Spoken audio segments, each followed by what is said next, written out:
We've embarked on the exploration of yet another paradox. Or maybe it's a conundrum, or perhaps it's a riddle. Have you ever seen one of those pictures where you look at it and it's all just a field of dots?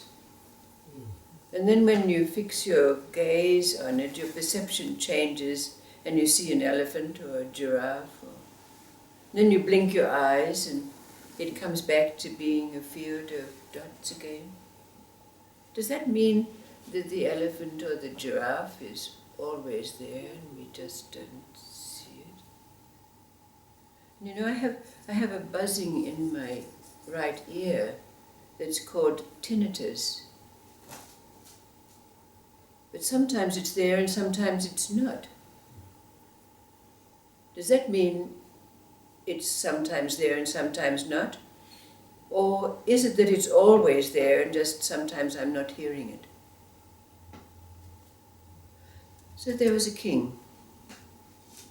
And after he'd spent his days listening to all the problems of his people and taking care of the affairs of state, he would go out in disguise, out into the city, to see what the people were doing and overhear what it was that they were saying.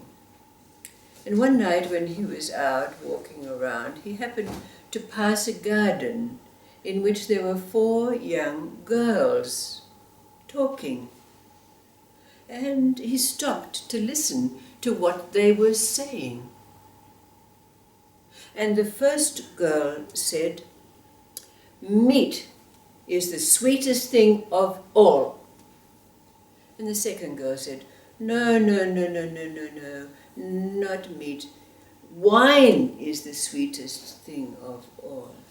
And then the other said, "No, you're both wrong. Lovemaking is the sweetest thing of all." And then the fourth girl said, "No, you are all wrong. Lying is the sweetest thing of all." So the king was very intrigued by this.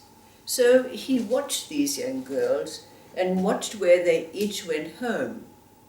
And he put a chalk mark on each of their doors so that they could be pinpointed.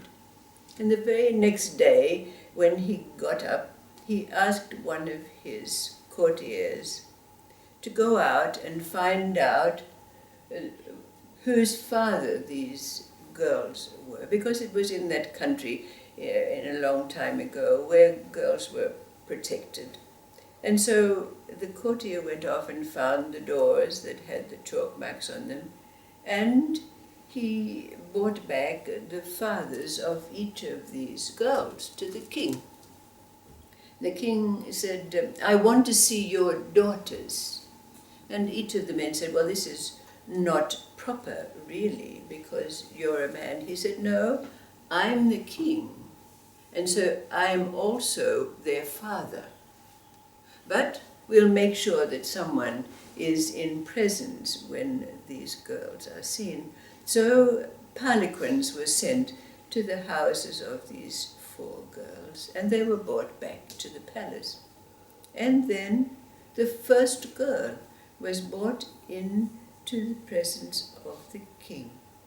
And he asked her, "What was it that you were saying together when you were together last night?" "Oh," she said, "we weren't talking badly about you." He said, No, but tell me what it was that you were talking about." And she said, "Well, I said meat was the sweetest thing of all." And the king said, "Well, why did you say that?" He said, "Because I know you belong to that group that don't eat meat. You're strict vegetarians. Why would you say that meat is the sweetest thing of all?" And she said, "Well, we live near a butcher shop, and I notice when people eat meat that they don't leave anything, and they throw the bones out to the dogs, and the dogs chew on the bones. And then the birds come down and peck the marrow of the bones, and then the ants come along to eat what remains. So I observe that meat is the sweetest thing of all. So the king gave her a present and sent her on the way, and called the second girl, asking her the same. Oh, I didn't speak badly about you. She said, oh no. He said, I know that, but what was it that you were discussing together? And she said, well, I said that wine was the sweetest thing of all. And the king said, but you're the daughter of a priest, and none of you drink wine. Why? How can you say that wine is the sweetest thing of all? And she said, well, we live in an area where there are a lot of taverns, and I notice the rich men going to the tavern, and they drink and they come out and they fall over and they bang into walls, and you'd think that they would never drink again. But I see them coming back day after day after day. So I think wine must be the sweetest thing of all. Oh, said the king, and he gave her a present and sent her on her way. And so the third girl came in, and he asked her the same question with the same response. And he said, no, but tell me, what was it that you were talking about together? And she said, well, I said lovemaking was the sweetest thing of all. And the king said, but you're only a young maiden. You don't know what lovemaking is. Why do you say that lovemaking is the sweetest thing of all? And she said, well, I'm the daughter of a poet, and my mother gave birth to my brother, her son, and I saw her. It was so agonizing, and she screamed, and she wailed in so much pain. And yet after my brother was born, she couldn't wait to get back to all the lovers that come by our house. So I think that lovemaking is the sweetest thing of all. And so the king gave her a present and sent her on the way, and called the fourth young girl to him. The same thing happened, the same question was posed. And she said, well, I said lying was the sweetest thing of all. And the king said, well, why do you say that? And she said, well, I can demonstrate it to you if you give me a certain sum of money. So the king said, well, how much do you want? And she named a figure in gold, and she said, well, will you ask me the same question in 3 months' time? Yes, said the king, I'll give you 3 months. And so he gave her a present and sent her on her way. But 3 months later, the king called the young girl to her and said, now will you demonstrate to me what you meant by this question? And she said, yes, will you come with me? And so the king followed the young maiden in the company of several of his ministers, and they went off into the forest, where there in front of their eyes was this beautiful house, magnificent house that the young girl had built. And she said to the king, well, inside my house there is a room, and in that room you can speak to and see God. But God will only appear if you have been born in wedlock, are not illegitimate. So, will you go into this room and see and hear God? And so the king said, oh, well, I'll send my ministers first. So the first minister went into the house, into the room, a beautiful, beautiful, magnificent room, fairly bare, but had a very wonderful feeling to it. And he stood there and he waited. And he waited and he waited, and nothing happened. But he thought to himself, oh, But if I say that I haven't seen or spoken to God, then that will mean that I'm illegitimate, and that would be terrible. I wouldn't be able to be a minister any longer. I wouldn't be worthy to be a minister. So I better say that I saw and heard God. So when he came out and he was asked, well, did you see God? He said, yes, I did. Did he speak to you? Yes, he did. What did he say? Said the king. Oh, God told me that I wasn't allowed to say what he said to me.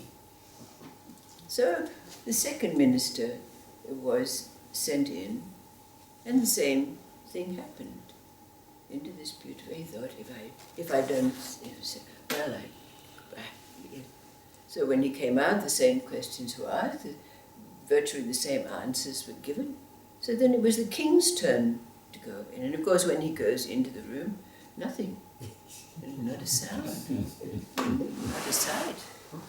So he thinks to himself, well, how can I be a king if I'm illegitimate? I'll have to lie, won't I? So he goes out and they ask him, well, did you see God? The young girl says, did you see?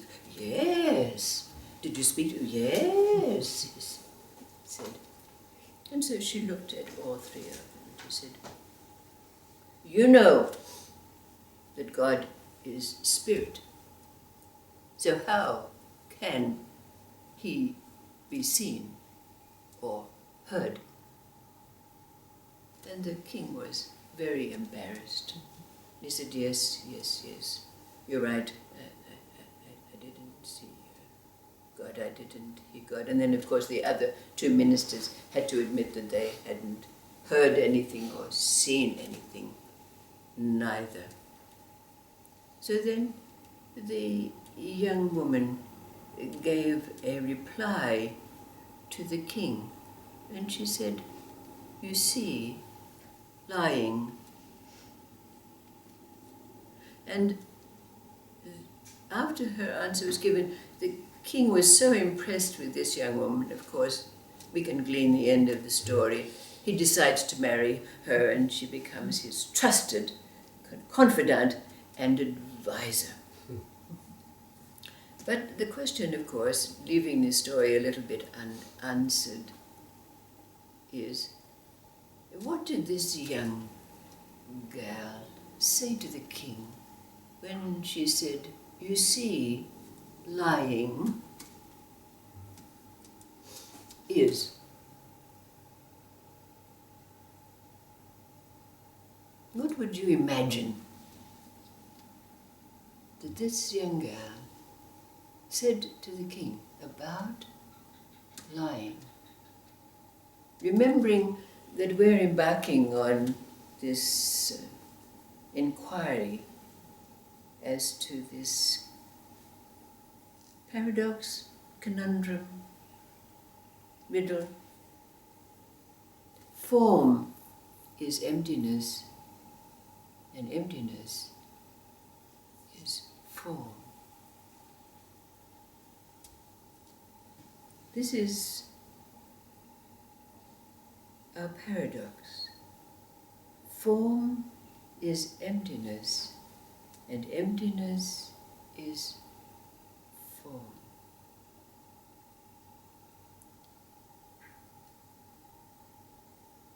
What arises for you as a possible answer given by the maiden when she said to the king, you see, lying is.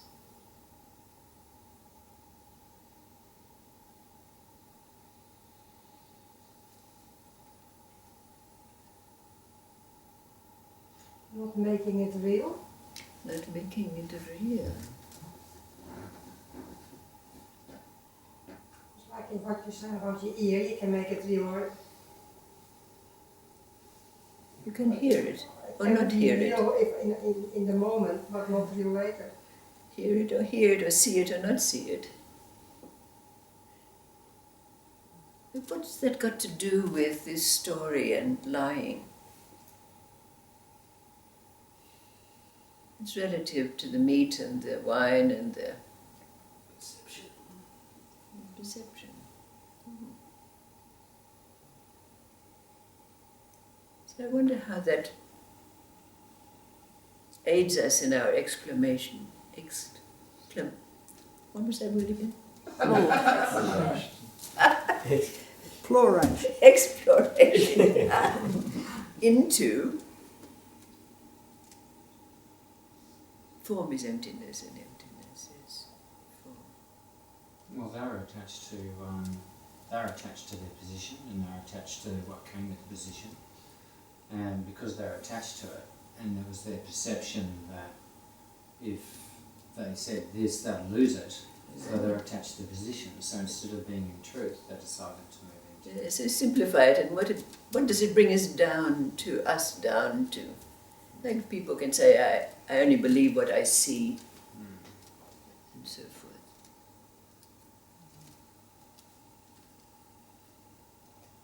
So when she said to the king, you know that God is spirit, so therefore you can't see or hear it. Why?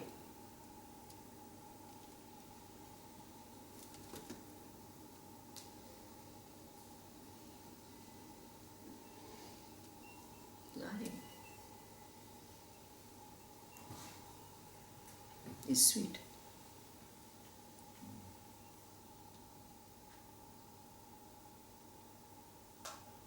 So let's see where it leads us in the coming days.